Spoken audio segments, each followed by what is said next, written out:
شروع کرتا ہوں اللہ تعالیٰ کے نام سے جو بڑا مہربان نہایت رحم والا ہے۔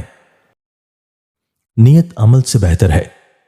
امیر المومنین حضرت سیدنا علی المرتضیٰ رضی اللہ تعالیٰ عنہ نے ارشاد فرمایا، بندے کو اچھی نیت پر وہ انعامات دیے جاتے ہیں جو اچھے عمل پر بھی نہیں دیے جاتے، کیونکہ نیت میں ریاکاری نہیں ہوتی۔ پرندوں اور چیونٹیوں پر مہربانی۔ حضرت عبداللہ بن مسعود رضی اللہ تعالیٰ عنہ سے روایت ہے کہ ایک سفر میں ہم نبی اکرم صلی اللہ علیہ وآلہ وسلم کے ہمراہ تھے۔ آپ صلی اللہ علیہ وآلہ وسلم قضائے حاجت کے لیے تشریف لے گئے تو ہم نے ایک چڑیا دیکھی جس کے ساتھ 2 بچے تھے۔ ہم نے اس کے بچے پکڑ لیے۔ وہ چڑیا اوپر آ کر اپنے پر پھڑ پھڑانے لگی۔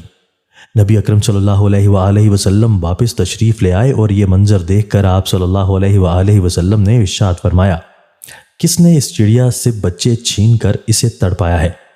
اس کے بچے اسے واپس لوٹا دو۔ پھر آپ نے چیونٹیوں کا ایک بل دیکھا جسے ہم نے جلا دیا تھا۔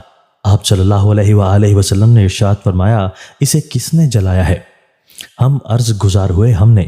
آپ صلی اللہ علیہ وآلہ وسلم نے ارشاد فرمایا، آگ کے ساتھ عذاب دینا اللہ کے پیدا کرنے والے رب کے سوا کسی کے لیے درست نہیں۔ جانوروں کے ساتھ حسن سلوک۔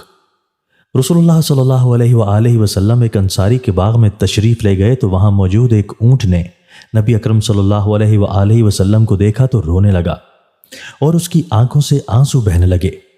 نبی اکرم صلی اللہ علیہ وآلہ وسلم اس کے پاس آئے، اس کے سر پر ہاتھ پھیرا تو وہ خاموش ہو گیا۔ اس کے بعد پوچھا، یہ اونٹ کس کا ہے؟ ایک انصاری جوان آیا، وہ کہنے لگا، اللہ کے رسول میرا ہے۔